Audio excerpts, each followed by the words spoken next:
Hey guys, welcome to the second episode of the Highway Club. This is the channel we've been waiting for. As we can see here, we finished I-95, and let's begin with a little intro. Okay, welcome to another episode of the Highway Club, which was a series between, when I invent things. So here's what today's topic is going to be looking like now. 495. Interstate 495. Heard you, Todd. So, let's go on to the Wikipedia page to see what 495 was all about. Interstate 495 is an auxiliary route of I-95 in the state of Massachusetts. It's spanning 121.56 miles, and it's the second largest and longest luxury route in the interstate highway system, being roughly 11 miles, 18 kilometers shorter than I-476 in Pennsylvania, serving as two beltways of outer being Route 128 that forms the semicircle around Boston. Beating the outer beltway, I-495 has its northern terminus in Salisbury, where it splits from I-95, where the route forms an arc approximately 30 miles in radius around the city and intersects 7 additional radial expressways: I-93, Route 3, Route 2, and I-290. Route 24 and I-95 once more. Its southern terminus is in Wareham, meeting I-195 and Route 25. Originally, the stretch was from Route 24 to I-195 was signed as Route 25. The status now begins east of 195. I-495 and areas its intermediate east are often regarded as the inner ring of Greater Boston. The freeway's off northern segment parallels the New Hampshire border, at one point coming as close as 400 feet to the boundary of the southern end of roughly 10 miles north of Cape Cod. West of I-495 is the Worcester area in central Mass and heavily traveled due to routes serving communities in Plymouth, Bristol, Norfolk, Essex, and Middlesex counties. And as you can probably see on the map, you can probably see where Wareham usually starts up, going through Middleborough, Route 24 intersections near Bridgewater, intersections in Mansfield, which we talked about in the last video, Milford, Bellingham, Mass Pike near Southborough, I-290 in Marlborough, Route 2 in Littleton, Route 3 in Lowell, I-93 in Andover, Route 213 in Methuen, and it ends on I-95 in Amesbury, Salisbury area. So that's what the beltway serves look like.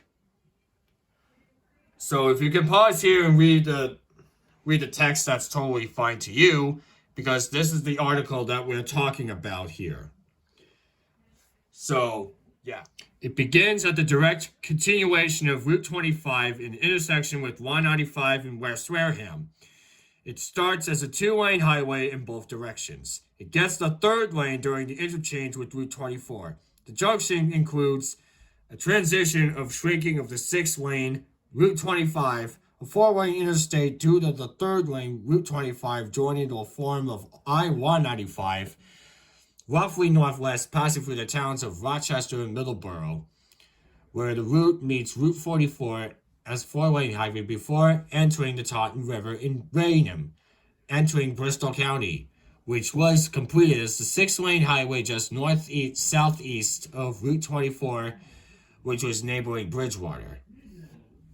The route continues northwest through Taunton and Norton before entering Mansfield, where the short collector-distributor concurrency with Route 140, which in betweens the Xfinity Center and Mansfield Crossing.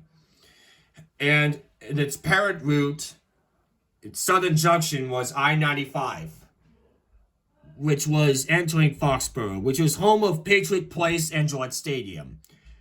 The road continues through Plainville when there's a junction with Route 1. The highway comes within 2 miles of Rhode Island, the state line, before turning northerly through Franklin and Bellingham. And there's all the information that was out here, and I-90 is located in Westboro and Route 9, and it always passes through Milford, Medway, Hopkinton before entering Marlboro. And Route 2 can turn more easterly direction, passing through Boxborough, Littleton, and there was an intersection with Route 2, formerly known as the I-495 business route. The Wall Connector and Route 3 are the intersections in Lowell. I-93 is now the intersection in Andover before entering the city of Lawrence. The O'Reilly Bridge is now located in Lawrence near the Belt Loop Connector, which was Route 213. And then Merrimack River is now in the bend of Bradford, and the towns of Merrimack and Amesbury before ending at the route to New Hampshire. And here's actually a little bit of history if you want to pause and read through it. Like down below, where it has to do with I-495 between Route 24 and Raynham, and the I-95 at the Foxborough-Mansfield town line began construction in 1976, was finished for the interchange. That was actually a long time ago for the past. Here's the final paragraph. Throughout its path, the road passes closely to several existing state-of-fleet highways. From Wareham to Middleborough Rotary, it parallels Route 28. For much better stretch between Norton and Milford, the road is within a few miles of Route 140. The two junctions of that highway in Mansfield and Franklin, from Milford to Bolton. The road just passes the west of Route 85, which much of the northern third route also parallels Route 110. Route 110, more like that. And here's the directions about where to go. If Massachusetts fans will probably know what to sure to think. Write down in the comments about what interstate was better on this exit sheet. So, yeah. This is Colin Dykeman signing you off. Keep on road tripping.